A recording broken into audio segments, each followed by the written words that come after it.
Robert welcomes you to his lesson on direct and indirect speech. He also points out that the worksheet is linked in the video description. Let's get started. We've got some sentences here that quote what people say using quotation marks. In other words, they're written in direct speech, and we need to rewrite them using indirect or reported speech. The speech we're reporting here is a question. Have we finished yet? So if we aren't going to use a question mark, then we need to introduce it with some sort of word that indicates that a question is being asked. And that word is going to be whether, if we want to sound a little more formal, or if we want to sound more informal. I'm going to go with whether. You might be tempted to write whether we have finished yet. But of course the we here almost certainly refers to Sandra and Femi. So we're talking about these people, we aren't talking as one of them. So rather than we need to write they. And we're reporting the question, not asking it, so we don't use a question mark. There's no actual question inside our sentence. It always annoys Femi when Sandra asks him whether they have finished yet. The second sentence here begins with a quotation and then has the phrase "Edward told me" tagged on at the end. Now, when we're dealing with indirect speech, we don't have quotation marks to give the reader a clue that somebody is speaking. So it can be better to turn things around and begin with the "Edward told me" part so that the reader understands that what's reported next is speech. In the previous example, we were introducing a question, so we needed to use whether or if. In this case, we're introducing a statement. So rather than Edward told me whether, we say Edward told me that. Whereas in the quotation, he said I. Now we're talking about him, so we need to say he. When Edward was talking, he said, "I really don't enjoy your company." But we can see from the next part, Edward told me, that this actually happened in the past. So now that we're reporting the speech, we can't use the present tense, don't.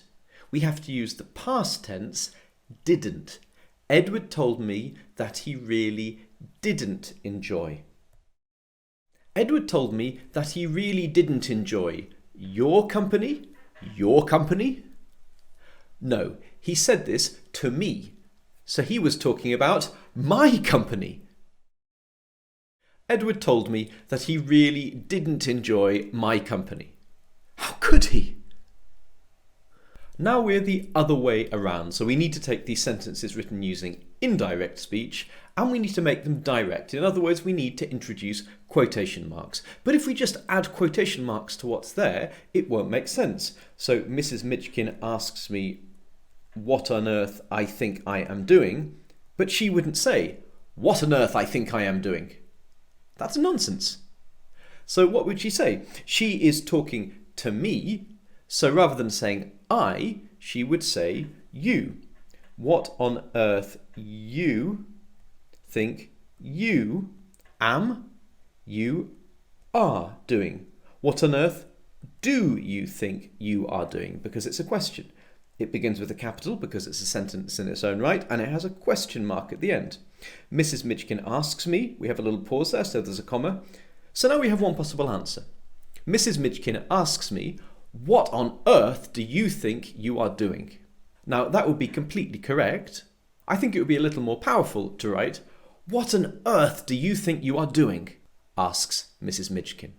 Or Mrs. Mitchkin asks me. By beginning like that with the quotation, we create a little bit more shock, which matches the mood here. As I mentioned, you could have asks Mrs. Mitchkin. However, Mrs. Mitchkin asks me is a little more accurate because it makes clear that she is talking to me and not to somebody else. Let's look at the next sentence and identify which bits we need to turn into quoted speech. So wearily she asked what time it was. So what would she actually have said? She would have said, what time is it? Then added that she felt tired. She wouldn't say she felt tired, she would say I feel tired. So both these past tense statements, was, felt move into the present tense when we put quotation marks around them. What time is it? I feel tired. I would structure my response like this. In my opinion, this best follows the logic of the original sentence. So she first of all asks what time it is, or what time it was, in a weary fashion. And then she adds that she feels tired. And that word added in the original sentence suggests that there's a pause. And so by putting she asked wearily in between the two quotations, I provide that pause. Look at how I've punctuated this. What time is it? So that needs a question mark because it's the end of her question. And then I say she asked wearily. That's continuing the same sentence overall. What time is it? She asked wearily. And therefore the S here is not a capital letter. Even though it comes after a question mark, it's actually a lowercase s because my sentence carries on even though her sentence has finished with the question mark. Complicated? Then there's a full stop after wearily. What time is it? She asked wearily. I feel tired.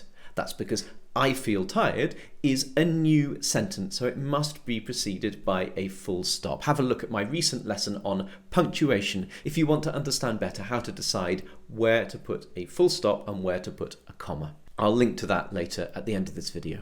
Notice that my full stop after tired comes before the quotation mark, and that's because yes, it's the end of my sentence, but it's also the end of her sentence. She said I feel tired. That was a complete sentence with a full stop, so that full stop is also part of what we are quoting, so it goes before the quotation mark. Now you could also have written something like wearily she asked what time is it? I feel tired.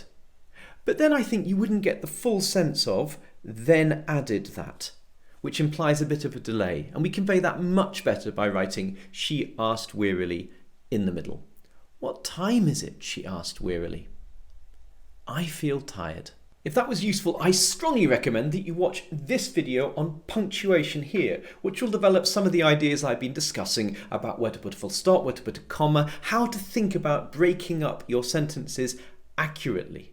So have a look at that now, and you'll learn an awful lot more on a very closely related topic.